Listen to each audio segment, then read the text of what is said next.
Morning dear aspirant, I am Ajab Yadav. Welcome to Rise Up Academy powered by Iqra IAS. नाम तो सुना ही होगा सारे विद्यार्थियों ने। आज हम शुरू करते हैं मॉक टेस्ट नंबर 3। इससे पहले 2 टेस्ट सीरीज हमारे मनोज सर ने करवा दिए हैं, तो उसमें शायद आपको सब अच्छे से समझ आ ही गया होगा। नहीं है तो उसमें और भी आगे हम देखेंगे, टॉपिक वाइज हम सारी चीजें लाएंगे। लेकिन आज हम टेस्ट नंबर 3 स्टार्ट करेंगे, वो भी एसएससी जीडी का।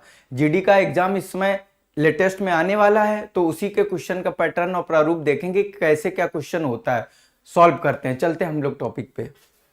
तो क्वेश्चन नंबर देखिएगा बेटा, पहला क्वेश्चन है। क्वेश्चन नंबर पहला है, क्वेश्चन देखेंगे, fill in the blank mister Ramachu का कार्ड फ्रॉम, और दिया है फिर आपका ब्लैंक पॉकेट।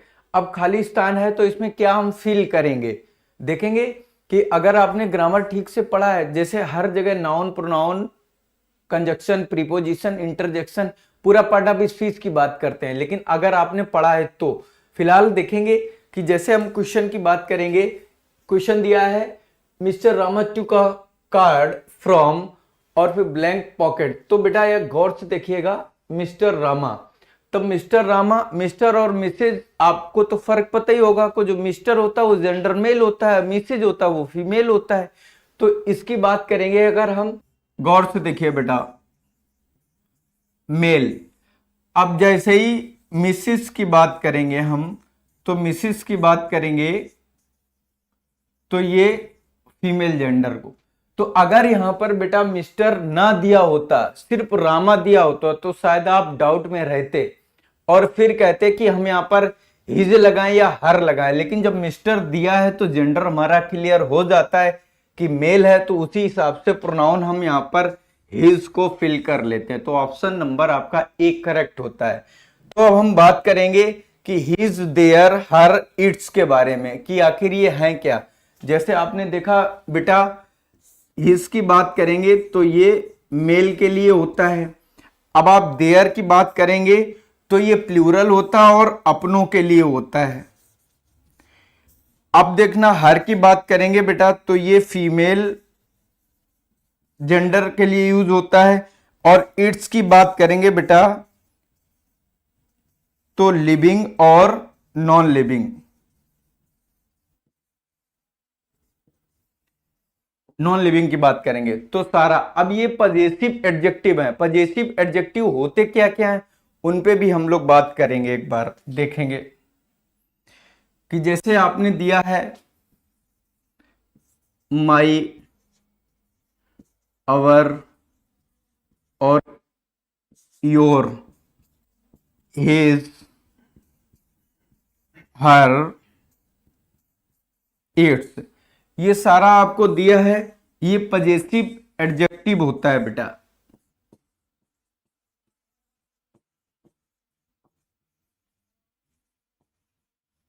ये पजेसिव एडजेक्टिव होता है। जैसे ही पजेसिव प्रोनाउन की बात आती है, जैसे हम इधर करें अगर पजेसिव प्रोनाउन,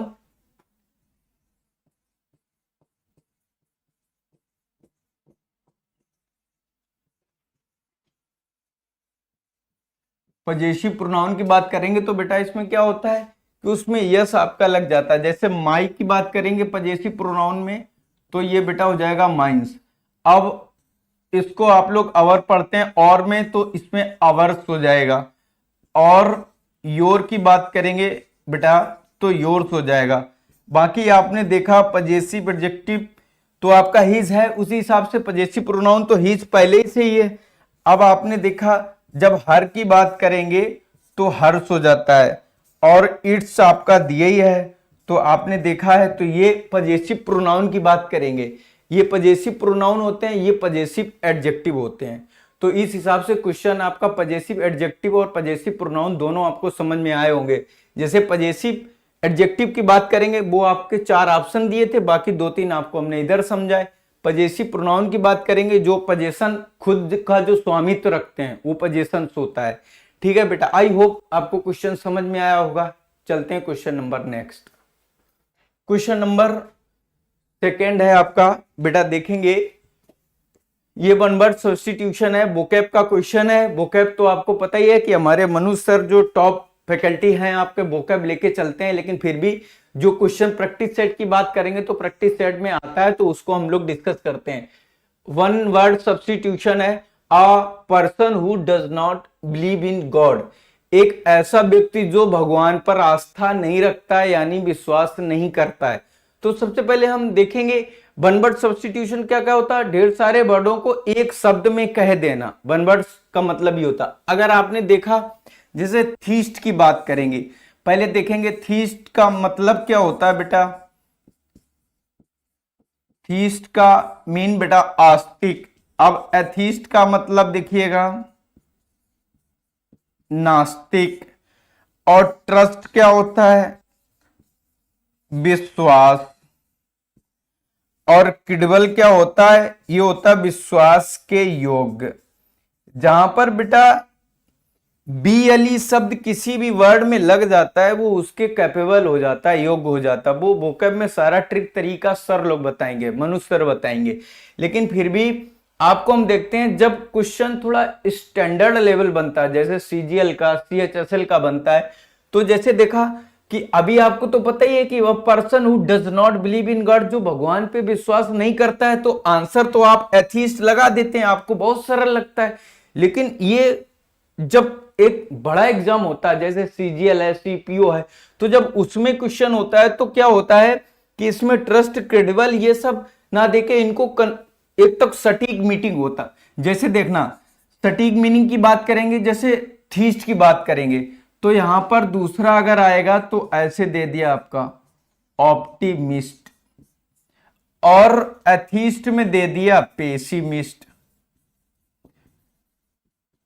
अब यहां फर्क ये है कि यहां पर आशावादी हो गया, ये निराशावादी हो गया, ये आस्तिक है, ये नास्तिक। तो यहां तक तो हमको लगता है कि ये सेम मीनिंग हो रहे हैं। लेकिन यहां क्या होता है, ये हर हालत में आस्तिक है, भगवान पे विश्वास करता है, एथीस्ट, ये नास्तिक है। यहां आशाएं हैं, यहां पर इंसान सारे में चलता है कि कोई भी भगवान का कोई प्रारूप दे दिया तो मान लिया, जिसको हम बोलते हैं आशावादी, हम भगवान पे आस्था रखते हैं।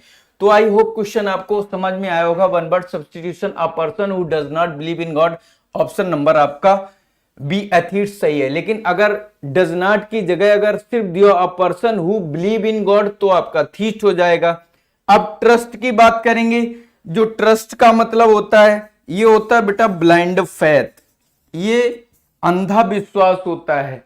और जब बिलीव की बात करेंगे वो नॉर्मल में होता है। तो क्वेश्चन मेरे ख्याल से दूसरा समझ में आया होगा। अब आपको चलते हैं तीसरे नंबर पे लेकर। तीसरा क्वेश्चन देखिए बेटा, तीसरा क्वेश्चन बहुत सरल है, और इतना सरल है कि आपने देखते ही उसको कर दिया होगा। कारण ये नहीं है कि आपको नहीं आता है, कारण ये है कि सारा क्वेश्चन जब आप, ये तो डेली रूटीन का क्वेश्चन होता है। जैसे आप कहीं IPL देखते हैं, कहीं 2020 देखते हैं, कहीं वनडे या टेस्ट मैच, तो सेंचुरी सब तो आम बात होता है। तो जब आम बात होता है तो आपने देखा करेक्ट स्पेल्ड। अब देखना बेटा, जैसे यहां से दो क्वेश्चन बनते हैं, एक आता है जैसे करेक्ट स्पेल्ड यानी ठीक, यानी बिल्कुल सही आपको उठा के रखना है। जैसे ही यहां पर मिस स्पेल्ट आ जाए, मिस स्पेल्ट का मतलब बेटा आपने देखा कि यहां पर क्या होगा, अभी एक सही है, फिर उसमें क्या होता है कि 3 के ऊपर ठीक उल्टा क्वेश्चन आएगा। जैसे नेगेटिव क्वेश्चन होता है पॉजिटिव, तो ऐसे करेक्ट स्पेल्ड की बात है, यानी सही खींचना है, मिस स्पेल्ट यानी 3 सही एक गलत खींचना है। तो आपने देखा यहां पर सेंचुरी CENTURY, जो आप में अपने आप में 100 होता है, जिसको हम शतक बोलते हैं। तो ये क्वेश्चन आपका यहां से वोकैब में सही हो जाता है। बाकी ये सारे मीनिंग का कोई सेंस नहीं है, ये सारे एरर जानबूझ के आपको दिए गए हैं, ये चीज है। आई होप टू क्वेश्चन आपको समझ में आया होगा। क्वेश्चन नंबर नेक्स्ट जो 4th नंबर है वो लेके चलते हैं। बहुत प्यारा क्वेश्चन है। क्वेश्चन CGL CPO में जब PQRS पढ़ते हैं ना, S1 S6 पढ़ते हैं, तो PQRS से लेके क्वेश्चन, तो इसमें सारे बच्चों को डिस्टर्ब होने की कोई जरूरत नहीं है। बहुत क्वेश्चन। अब rearrange the part of sentence, resources are vital. अब देखना, इसको क्या होता है कि क्वेश्चन डिसऑर्डर दिया होगा, इसको आपको सीक्वेंस में रखना रहेगा। तो रखना जब रहेगा तो सबसे पहले क्या होता है कि आपको पार्ट ऑफ स्पीच आता है तब तो कर ही लेंगे, और कुछ बच्चे हिंदी मीनिंग निकालेंगे। जब हिंदी मीनिंग निकालेंगे तो भी उसका, जैसे रिसोर्सेस की बात करेंगे मानव के अस्तित्व के साथ साथ उसको ये अपनी गुणवत्ता बनाए रखना, मानव के अस्तित्व के साथ साथ अपनी गुणवत्ता बनाए रखना। अगर आपने ग्रामर ठीक से पढ़ा है तो याद करिए बेटा, यहां पर वेल एज दिख रहा है और ये एज, तो याद करो एज वेल एज, हर हालत में सारा बच्चा जानता ही है कि एज वेल एज, अच्छे से अच्छा। आपने देखा तो एज हमारा कहां पर, यहां है, और वेल एज यहां, तो हमको तो क्वेश्चन आराम से टेक्निक तरीके से उठा लेंगे। लेकिन हर हालत में जब नहीं पता होता तो देखिए, रिसोर्सेस आर वाइटल, तो for human survival, are P as well as for maintaining the quality of life. तो क्वेश्चन नंबर आपका कौन सा चला जाता है, आरपीक्यू। तो ऑप्शन नंबर सी आपका सही होता है। मानव के अस्तित्व के साथ साथ गुणवत्ता बनाए रखना, पूरा मतलब ये निकलता है आपका, मानव के अस्तित्व के साथ साथ अच्छी गुणवत्ता बनाए रखना। मेरे ख्याल से समझ में आया होगा। अब क्वेश्चन नंबर आपका 5th लेके चलते हैं। क्वेश्चन का स्टैंडर्ड धीरे धीरे आपका बढ़ता जाएगा। 4-5 क्वेश्चन बहुत ही सिंपल हैं, जो आपको बिल्कुल लग रहा हो एकदम हलवा टाइप के हैं, रबड़ी है, उनको ले लीजिएगा। लेकिन अब देखिए कैसे क्वेश्चन आते हैं, लेकिन सारा देखिए। क्वेश्चन नंबर 5 है, बहुत अच्छा क्वेश्चन है। इडियम फ्रेज तो जानते ही होंगे, जैसे जिसको हम मुहावरे कहते हैं, नहीं, जैसे हिंदी वाले बच्चे जो भी यूपी बोर्ड के हैं समझ सकते हैं कि थोता चना बाजे घना, ऊंट के मुंह में जीरा और रंगे हाथ पकड़े जाना। तो सारी आप चीजें देख लीजिए, उन शब्दों को अपनी भाषा में कह देना। जैसे देखना, choose the correct idiom and phrases, raining cats and dog. Cats and dog का मतलब यही नहीं डियर स्टूडेंट होता है कि यहां पर बिल्ली, बिल्लियां और कुत्ते, ऐसा कुछ नहीं होता। कैट्स एंड डॉग्स का मतलब होता है भारी बारिश। भारी बारिश का मतलब कह सकते हैं यहां पर रेनी डे। रेनी डे यानी बारिश के दिन, तो बंद नहीं होती तो भारी बारिश। अब tit for tat, tit for tat का मतलब बेटा होता है नो सेंस। नो चेंज की बात मतलब बदलेगा ही नहीं। रेड हैंडेड का मतलब हो गया caught in crime. Red handed का बेटा ये मतलब नहीं होता है कि रंगे हाथ पकड़े जाना, आप किसी कलर में हाथ डाल दो और निकाल दो, कह दो रंगे हाथ, ऐसा नहीं, ये नेगेटिव मीनिंग है। कोई ना कोई क्राइम में रंगे हाथ पकड़े जाना। आप देखना, टू फ्ली का मतलब होता है रन अवे। रन अवे का मतलब भाग जाना। तो गौर से देखिएगा कि अगर जिस बच्चे को नहीं भी आता है तो यहां से देखना, अगर अपना दिमाग ठीक ठाक साइकोलॉजी यूज करता है तो रेनिंग कैट्स एंड डॉग, तो रेनिंग वाला तो हमारा एक ही ऑप्शन मिल रहा है, मूसलाधार बारिश। लेकिन कुछ बच्चे कैट्स एंड डॉग के पीछे पड़ जाएंगे कि बिल्लियां और कुत्ते, ऐसा कुछ नहीं है। ये कहने में कुछ होता है, आंसर इसका कुछ होता है, तो इसी को हम मुहावरे बोलते हैं, idiom phrase. Question number next आपको लेके चलते हैं। क्वेश्चन नंबर बेटा 6 है, बहुत प्यारा क्वेश्चन है, और इस क्वेश्चन के पीछे कई बच्चों ने, कुछ बच्चे इसको भी देख के गलत करने की कोशिश करें क्योंकि वो सरल क्वेश्चन दूर से दिख रहा है। और आपको देखते हैं कैसे होता है। जैसे माई एल्डर ब्रदर वांट्स, फिर ब्लैंक, फिर प्ले ब्लैंक क्रिकेट मैच, मेरा बड़ा भैया क्रिकेट मैच खेलना चाहता है। इसका मतलब पूरा ये होता है। तो आपको गौर से हम एक चीज बताते हैं, देखिए इसमें बांड्स दिया है या गो दिया है या बेंट दिया है या गॉन दिया है या फिर आपका गोज दिया है या गोइंग दिया है, तो इनके साथ हमेशा प्रीपोजिशन इनके साथ बेटा टू ही आती है। टू आपकी अभी हम बात करेंगे टू विद और फॉर सारी प्रीपोजिशन, जब टॉपिक लेके चलेंगे तब स्टार्टिंग से सारा चीज हम डिस्कस करेंगे, प्रीपोजिशन होता क्या, कैसे क्या। लेकिन फिलहाल क्वेश्चन में आ रहा तो इसके बारे में देखते हैं। तो बांड्स की बात करें, बांड्स और गो, बेंट, गॉन, गोज, गोइंग, जितनी वर्ब ये ऐसी हैं तो इनके बाद हमेशा प्रीपोजिशन क्या आता है, टू। तो अगर देखा जाए टू बेटा आता है डायरेक्शन के लिए, डायरेक्शन के लिए और प्रपोजल के लिए। तो आपने देखा यहां direction my Elder brother wants, तो उसका क्या है, उसका प्रपोजल है, एक तरीके से वो खेलना है, उसका प्रस्ताव है। तो आपने देखा टू से हमारा टू टू टू 3 ऑप्शन है, तो यानी एक क्वेश्चन को हर हालत में हम इसको हटा देते हैं। जब टू की बात करें तो इस पे हम वांट्स टू प्ले। अब देखना यहां पर आ गया क्रिकेट मैच, क्रिकेट मैच दिया हो या फिर बेटा दिया हो क्रिकेट गेम दिया हो। लेकिन आपने ये भी पढ़ा, अगर जिन बच्चों ने आर्टिकल पढ़ा है तो गेम के नाम के पहले जैसे क्रिकेट है, हॉकी है, वॉलीबॉल है, कबड्डी है, खो खो है, कोई भी गेम अगर ले लो तो उसके पहले आर्टिकल का तो इस्तेमाल होता ही नहीं है। तो बात आर्टिकल की नहीं है, बात यहां देखिए कि पर्टिकुलर की बात करी गई है, क्रिकेट मैच और गेम, यानी दो शब्द ये अगर ना होते तो सिर्फ अगर क्रिकेट होता तो क्रिकेट मीन्स बेटा अगर झिंगुर भी होता तब तो हमारा टू के साथ विद हो जाता। लेकिन यहां क्रिकेट मैच दे दिया और या फिर हम गेम दे देते तो पर्टिकुलर इंडिविजुअल डिजायर बंदा करता, उसका टारगेट है। ये हो सकता आज की बात हो कि आज मैच खेलना चाहता है, यानी देख लिए माय एल्डर ब्रदर वांट्स चाहता है to play the cricket match. तो आपने देखा to play the cricket match, तो ऑप्शन नंबर डी करेक्ट होता है हर हालत में। खैर विद टू फॉर इनटू जो भी प्रीपोजिशन जहां आएंगे हम सबके बारे में डिस्कस कर लेंगे, आप लोगों को टेंशन लेने की जरूरत नहीं। प्रीपोजिशन जब टॉपिक चलेगा तो सारा एक तरफ से बेटा हम डिस्कस करेंगे। और प्रीपोजिशन टॉपिक बहुत अच्छा है जो आपको सरल लगता है। जैसे अभी हमने बताया वांट्स, गो, वेंट, गॉन, गोज, गोइंग, जितनी बार हमेशा इसके साथ टू लगता है। बाकी कोई गेम के पहले आर्टिकल लगता ही नहीं, तो इधर आपने लगा दिया द। तो गेम के पहले क्या ये पर्टिकुलर गेम का मैच का नाम या गेम का नाम कोई दे दिया तब आर्टिकल लगा दिया, तो आपका हो जाएगा to play the cricket match. ठीक है, चलते हैं नेक्स्ट क्वेश्चन की तरफ। क्वेश्चन नंबर आपका है सिलेक्ट द आर्टिकल। कितना प्यारा क्वेश्चन है, 7 नंबर। आर्टिकल आपने पढ़ा ही होगा बेटा, आर्टिकल कितने होते हैं?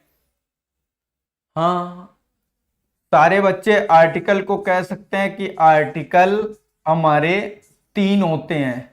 3 नहीं, आर्टिकल सिर्फ बेटा 2 होते हैं, 2 होते हैं, जिसमें एक अभी तो सिर्फ समझ लीजिए रफली,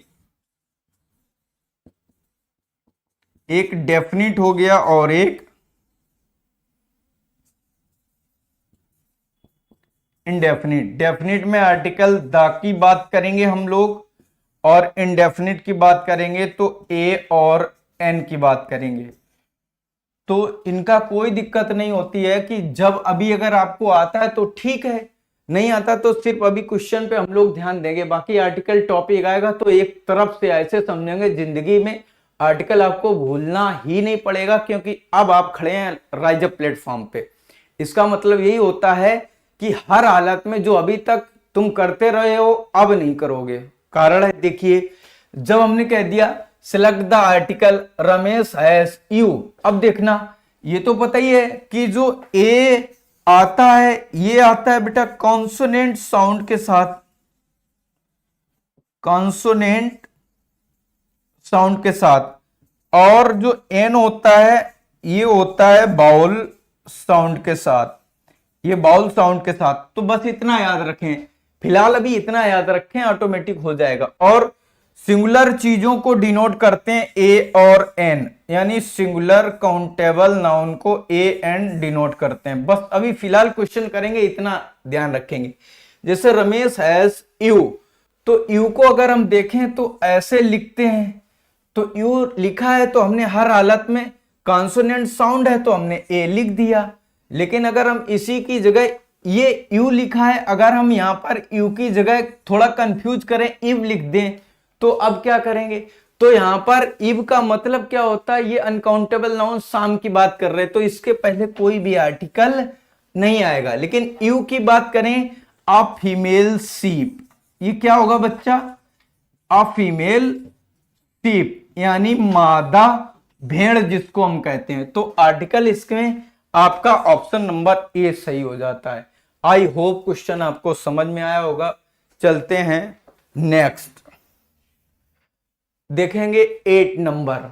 बहुत अच्छा प्रश्न है। अब ये भी वो आर्टिकल का था, ये प्रेपोजिशन का है और 2 प्रेपोजिशन है, कितने प्यारे क्वेश्चन है जिसपे बहुत लोग डिस्कस करते रहते हैं और उसके बाद में गड़बड़ हर हालत में स्टूडेंट भी कर देता है। और से देखिए, Rama and Rohit disagree each other. तो जब ईच अदर और वन अनदर की बात करेंगे, ये रेसिप्रोकल प्रोनाउन होते हैं।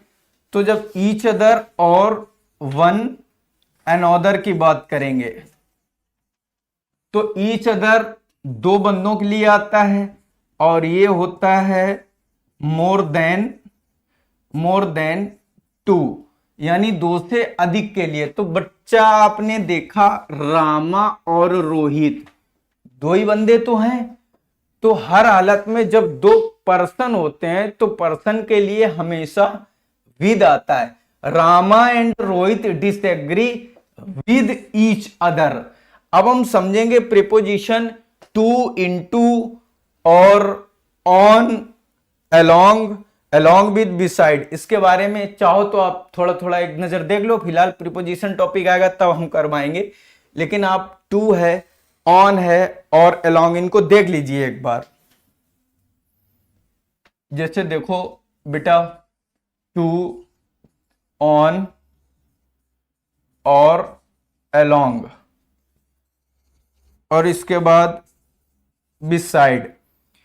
ये हर हालत में देख लीजिए कितना सरल होता है और ये टफ भी लगता है। तो टू बेटा हमेशा आता है डायरेक्शन के लिए, डायरेक्शन। वैसे भी प्रीपोजिशन जो होती है आपकी प्लेस के लिए, डायरेक्शन के लिए आपका इस्तेमाल होता है। जैसे आपने देखा टू डायरेक्शन के लिए। ऑन की बात करेंगे तो ये टचिंग सरफेस, टच में होगा वो भी ओपन सरफेस। अलोंग की बात करेंगे बेटा, ये मोशन, और इसमें दो तरफ की बात की जाएगी। बिसाइड की बात करेंगे कि समीप या बगल में। तो आपने देखा जब टू की बात करेंगे तो हमने टू को डायरेक्शन के साथ साथ इसमें अगर चाहो तो एक बार और अच्छे से देख लो, प्रपोजल, जिसको प्रस्ताव बोलते हैं। जैसे फिलहाल के लिए अगर हम कह दें कि I am going to Lucknow, I am going to Delhi, तो आपने देखा दिल्ली। अब हम कानपुर से दिल्ली जाते हैं तो डायरेक्शन की बात हो रही है, ये हमारा प्रस्ताव। कुछ बच्चे कह देंगे ऐसा नहीं, तो गौर से देखिए, जब हम कोई एप्लीकेशन लिखते हैं बेटा तो लिखते हैं टू द प्रिंसिपल। तो आपने देखा ये प्रस्ताव तो होता है हमारा कि हर हालत में। और उधर जैसे कह दिया I am going to Dehradun, तो हमारा डायरेक्शन है। ऑन की बात करेंगे बेटा तो ऑन होता है ओपन और टचिंग सरफेस, हर हालत में। ऑन की बात करेंगे, जैसे देखो आई हैव अ मार्कर, मेरे पास मार्कर है। तो मार्कर को अगर मैंने लिया बेटा, तो मार्कर को जब हमने लिया तो देखा कि ऐसे मैंने रखा, तो ये टचिंग सरफेस की बात है। मार्कर ऑन द पंप्स, ऐसे ही बुक्स ऑन द टेबल, ये ऑन की बात, क्योंकि टचिंग सरफेस। जैसे मैं खड़ा हूं, I am stand on the फर्श, लेकिन जैसे ही हम यहां से हिल देंगे, चल देंगे, हम मोशन में आ जाएंगे, प्रीपोजिशन चेंज हो जाएगा। फॉर एग्जाम्पल जैसे आपने देखा अलोंग होता है। अगर मैं यहां पर मैंने कह दिया मैं रोड पर चल रहा हूं, देख लीजिए लिख देता हूं, मैं रोड पर जा रहा हूं, मैंने लिख दिया। तो आपने देखा ज्यादातर बच्चे इसको ऐसे ही लिखते हैं, आई am going on the road. तो बेटा मैंने क्या कहा था, टचिंग सरफेस और ओपन। टचिंग सरफेस तो है रोड वाला, लेकिन एक चीज देखा है आपने, ये जो वर्ब है ये मोशन है, मोशन है। और जो ऑन होता है वो सिचुएशन होता है। अब जैसे मार्कर है हमारे पंप पे रखा है, तो ये चल तो दौड़ तो नहीं रहा है। जब दौड़ नहीं रहा है तो ऑन हम टचिंग सरफेस और सिचुएशन लगा सकते हैं। लेकिन यहां बंदा क्या कर रहा है, मैं रोड पर जा रहा हूं, तो आपका ऑन प्रीपोजिशन नहीं आएगा, हर हालत में इसमें अलोंग आएगा, अलोंग आएगा। अब बेटा बात करेंगे हम लोग बिसाइड की। बिसाइड का मतलब होता है कि बगल में और बिल्कुल समीप में, जैसे मैंने कह दिया आई सेट बिसाइड यू, मैं तुम्हारे पास बैठा हूं। आई सेट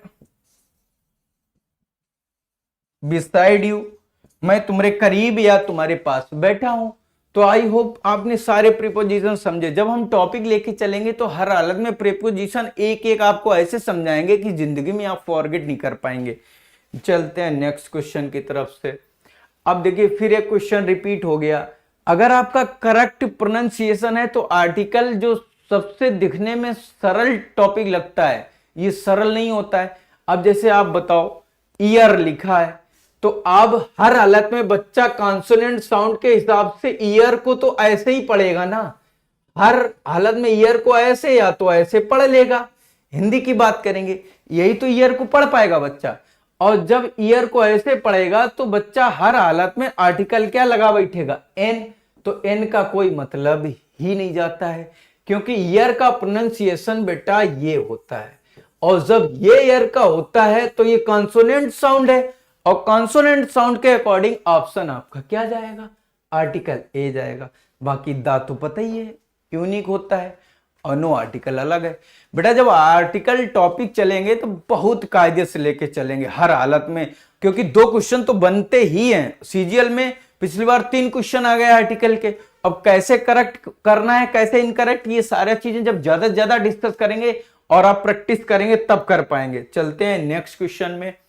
देखो फिर वही है, अब प्रीपोजिशन का क्वेश्चन, फिर प्रीपोजिशन और आर्टिकल, आर्टिकल और प्रीपोजिशन दे दिया। कितना प्यारा question. I live in India और ब्लैंक पंजाब, मैं भारत में रहता हूं और वो भी कहां, पंजाब में। भाई छोटी और बड़ी चीजें आपको पढ़ाई गई। कहा गया है कि जब छोटी चीज कोई होती है तो उसमें एड लगता है, बड़ी चीज होती है तो उसमें इन लगता है। अभी तक आपने यही पढ़ा है। जब हम बात करेंगे ऐसे सेंटेंस की कि यहां पर एट इन आन नहीं, देखो प्रीपोजिशन और आर्टिकल, ये पहली बार आप देख रहे होंगे कि प्रीपोजिशन और आर्टिकल एक साथ आपको फिल करना पड़ता है। कैसे होता है गौर से देखिए। हमने जैसे कह दिया I live in India, I live in India, तो ये गौर से देखिए बहुत हमारा जैसे कंट्री है तो ठीक है। अब सारे बच्चे छोटे स्टेट के लिए एट ही तो लगाएंगे, जब एट लगाएंगे तो यहां तक तो ठीक है।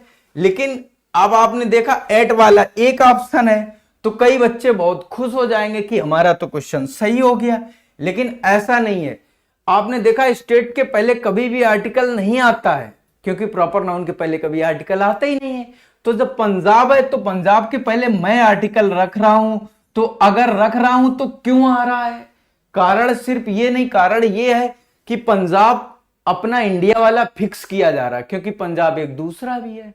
भाई पाकिस्तान में भी तो पंजाब है, कराची या लाहौर में, आप समझ सकते हैं। तो हर हालत में आई लिव इन इंडिया यानी बड़े शहर के लिए, तो देखो I live in India at the Punjab, Punjab क्यों है, क्योंकि ये फिक्स करा गया इंडिया वाला पंजाब, तो एट द पंजाब। तो आपका ऑप्शन नंबर ई है। आई होप टू आपको क्वेश्चन समझ में आया होगा।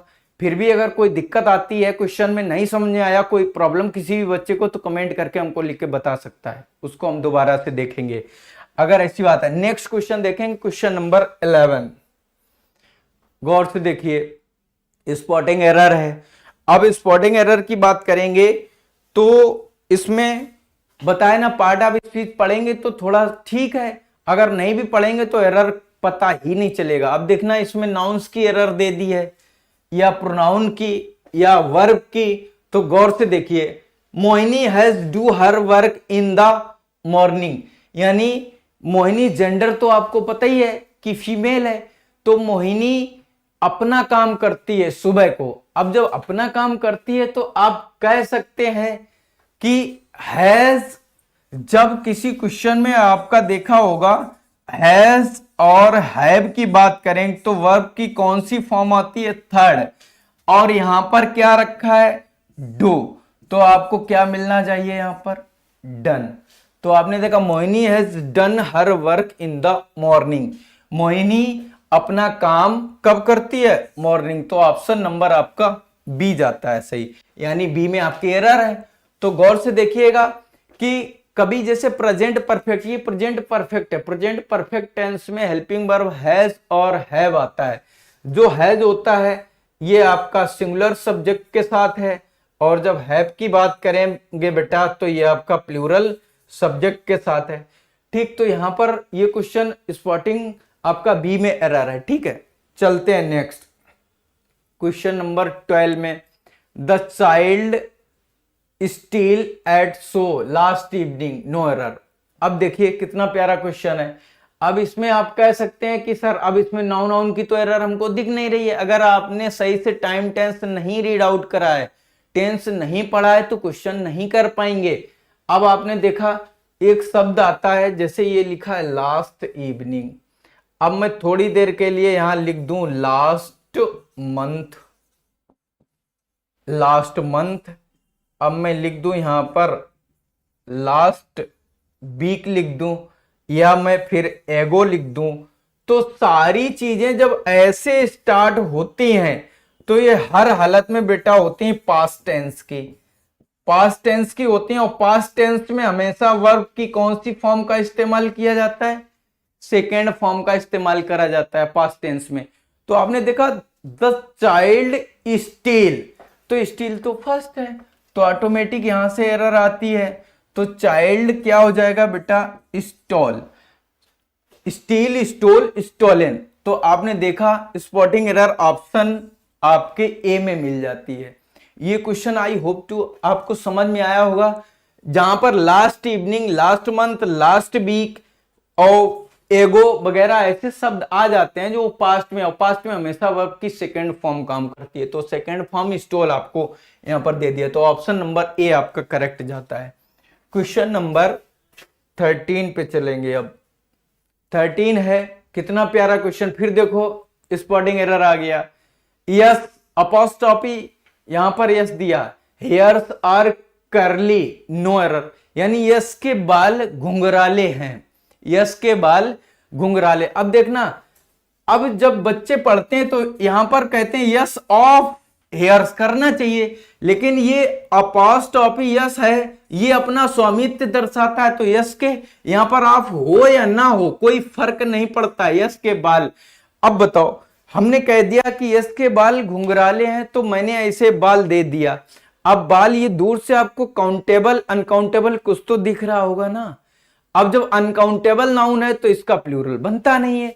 फॉर एग्जाम्पल जैसे यहां पर यस लगा, अब देखना जैसे हमने यहां लिख दिया वाटर, भाई वाटर भी तो अनकाउंटेबल नाउन है। तो जब वाटर अनकाउंटेबल नाउन है, अगर हम इसमें यस लगा दें तो अब बताओ कौन सी जंग हमने जीत ली। यानी अनकाउंटेबल नाउन का कभी भी प्लूरल नहीं बनता है। और इसके साथ वर्ब हमेशा कौन सी आती है? सिंगुलर।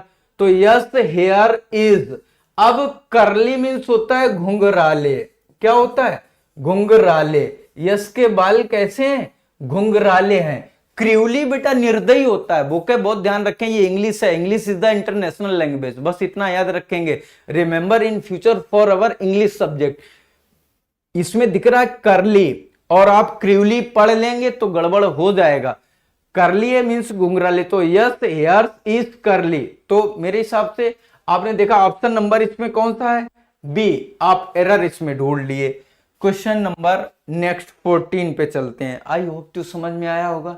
किसी भी स्टूडेंट को कोई भी प्रॉब्लम अगर है, नहीं भी नाउन या कोई भी एरर और इंग्लिश में समझ में नहीं आ रही, कमेंट करके हमको भेजेगा, उसका सोल्यूशन आपको हम दूसरे दिन हर हालत में दोबारा से अच्छे से और दे देंगे। फिलहाल मेरे हिसाब से तो कोई नहीं है, लेकिन तुम्हें अगर लग रहा है तब। अब देखिए वाटर में वाटर्स और हेयर हेयर्स, ये सारी चीजें नहीं होगा, क्योंकि अनकाउंटेबल नाउन का कभी भी प्लूरल नहीं बनता। जैसे हमने कह दिया अनकाउंटेबल नाउन और डेस करके दे दिया प्लूरल, यानी कभी भी प्लूरल बनता ही नहीं है। Question number next, choose the error. देखो फिर डिक्टो क्वेश्चन है, और ये क्वेश्चन सीजीएल में 3 बार रिपीट हुआ है। इंफॉर्मेशन जो नेक्स्ट स्लाइड आएगी आपके, उसमें भी ये क्वेश्चन सीजीएल का मिल जाएगा। आपने देखा कि अभी हमने कह दिया वाटर दे दिया था या हेयर दे दिया था, तो अब हम इंफॉर्मेशन, अगर हम कहते हैं कि बेटा जाओ आज एक हमको इंफॉर्मेशन यहां से वहां ले जाओ, तो इंफॉर्मेशंस दिया है यहां पर, कह के देख लो। अगर आपको जहां डाउट लग रहा है, सूचना, अगर हम आपसे प्यार से कह देंगे बेटा हमें कुछ सूचनाओं दे दो, तो कैसा लगेगा आपको? तो कहीं ना कहीं यहाँ पे एरर चल रही है। तो आपने देखा कि इंफॉर्मेशंस नहीं होता है, सिर्फ इंफॉर्मेशन होता है। तो आपका ऑप्शन नंबर ए। और देखना जब ये आपका दिया इंफॉर्मेशन तो देखना वर्ब आपको कैसी मिल गई, सिंगुलर, तो आपका क्वेश्चन सही चला जाता है क्वेश्चन। तो आपने देखा नाउन के 2-3 क्वेश्चन, 2-3 आर्टिकल के, 2 आर्टिकल के प्रीपोजिशन के आपके 2, तो हर हालत में पार्ट ऑफ स्पीच का सारा संग्रह इसमें मिलता है। तो जहां पे जो चीज नहीं समझ में आती है तो पर्टिकुलर हम टॉपिक वाइज लेके आएंगे, हर हालत में उसको दिखाएंगे आपको। Question number 15। अब कितना प्यारा क्वेश्चन है, देखिए हमने कहा था पार्ट ऑफ स्पीच की बात करेंगे, तो अब तो प्रोनाउन और अभी नाउन चल रहा था एरर, अब प्रोनाउन की एरर चल रही है। तो आपने देखा कितना सटीक और दमदार क्वेश्चन है। तो हमने कह दिया Rama and Gulab listen to I because of I am an honest man. Rama और गुलाब लिसन टू आई यानी मेरे को सुनो क्योंकि मैं एक ईमानदार आदमी हूं। मैं ये कह रहा हूं, ये सेंटेंस की बात हो रही, ना कि रामा और गुलाब की बात करें हम। रामा और गुलाब लिसन टू आई, तो गौर से देखना प्रीपोजिशन के बाद हमेशा ऑब्जेक्ट होता है। तो देखना ये दिया सब्जेक्ट, तो लिसन टू मी, तो आपका ऑप्शन नंबर बी राइट जाता हर हालत में। और प्रीपोजिशन तो आपको पता ही है, प्रीपोजिशन के बाद में हमेशा नाउन या प्रोनाउन होता है, या नाउन या प्रोनाउन के पहले प्रीपोजिशन होता है। ये बच्चा जब टॉपिक पढ़ेंगे उसके बाद बात करेंगे उसमें। तो आपने देखा रामा और गुलाब मेरे को सुनो क्योंकि मैं एक ईमानदार आदमी हूं। तो अब देखना बेटा आर्टिकल की बात करेंगे, I am honest N honest man. अब देखना यहां पर हा नहीं पढ़ेंगे, अगर हा पढ़ेंगे तो आपका एन गलत हो जाएगा। यहां पढ़ेंगे ऑनेस्ट, क्या पढ़ेंगे ऑनेस्ट, तब एन आएगा। तो देखा आपका एक संग्रह आर्टिकल में इस टाइप का चलता है। नेक्स्ट क्वेश्चन आपका नंबर 16 में देखेंगे, ये भी बहुत प्यारा क्वेश्चन दे दिया है। जैसे इसमें कहा गया है Sovan has been reading the Times of India paper for morning और नो एरर।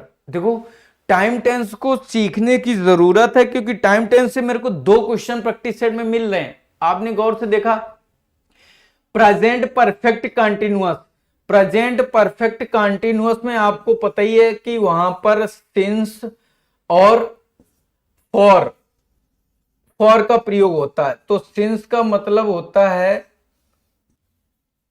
देखो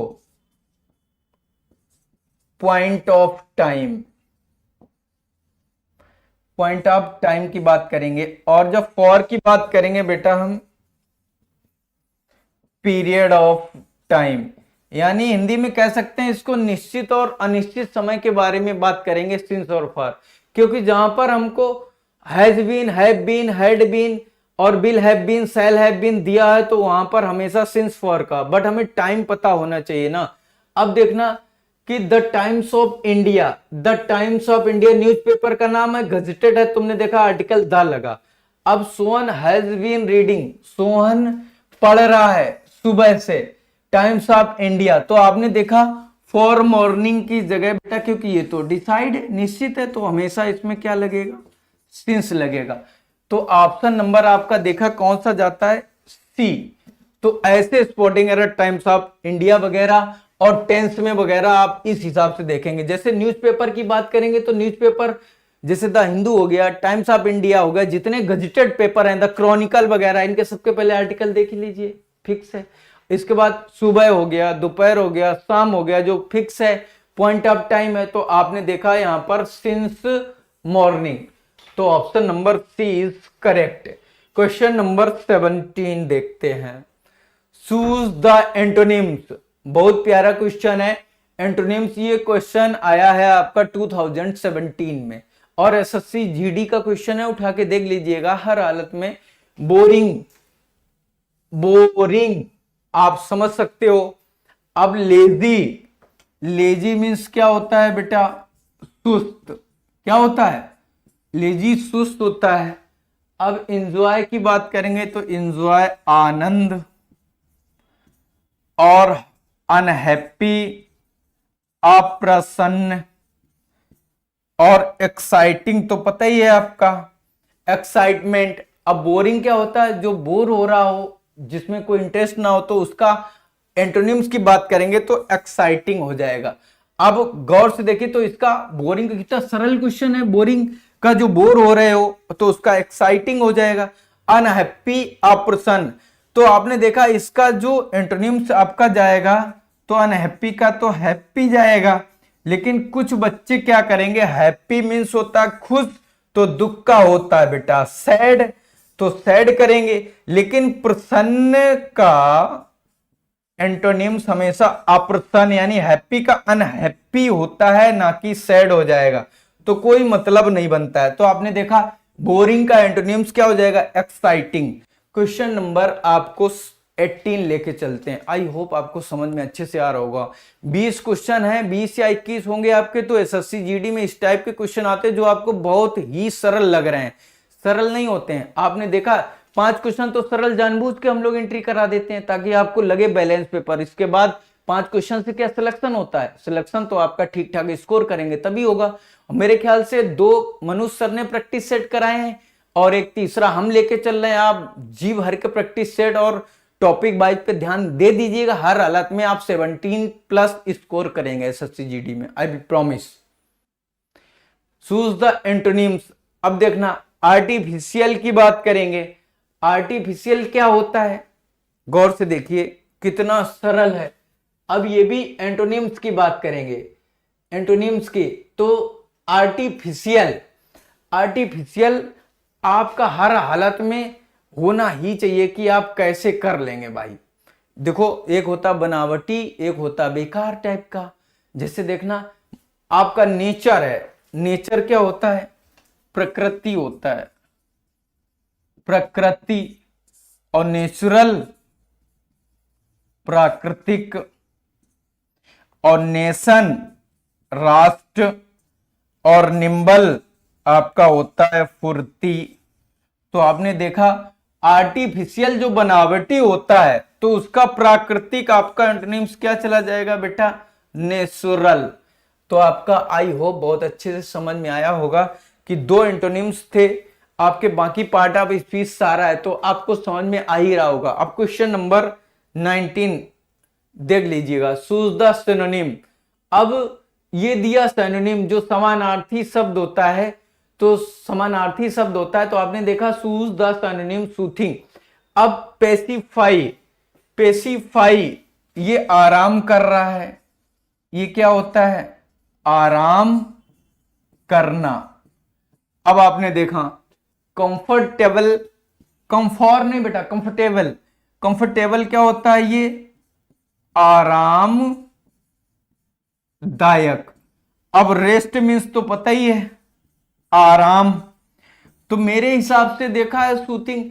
तो सारे ऑल अबव इस टाइप का क्वेश्चन देखो तो आपको तो बहुत अच्छे से समझ में आया कि अगर आपने ठीक से देखो कंफर्टेबल और रेस्ट ये कॉमन मीनिंग सबको पता था, पैसिफाइंग नहीं पता था। और जिस बंदे को नहीं पता होगा तो ऑटोमेटिक यहीं पे एरर आपका हो जाता है।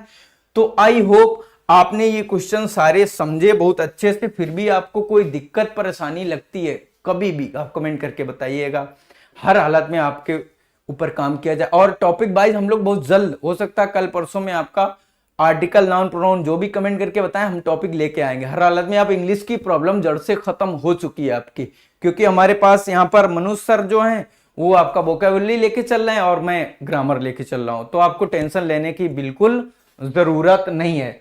आई होप आपको सारी चीजें समझ में आई होगी। मिलते हैं आपको नेक्स्ट टाइम। Thank you.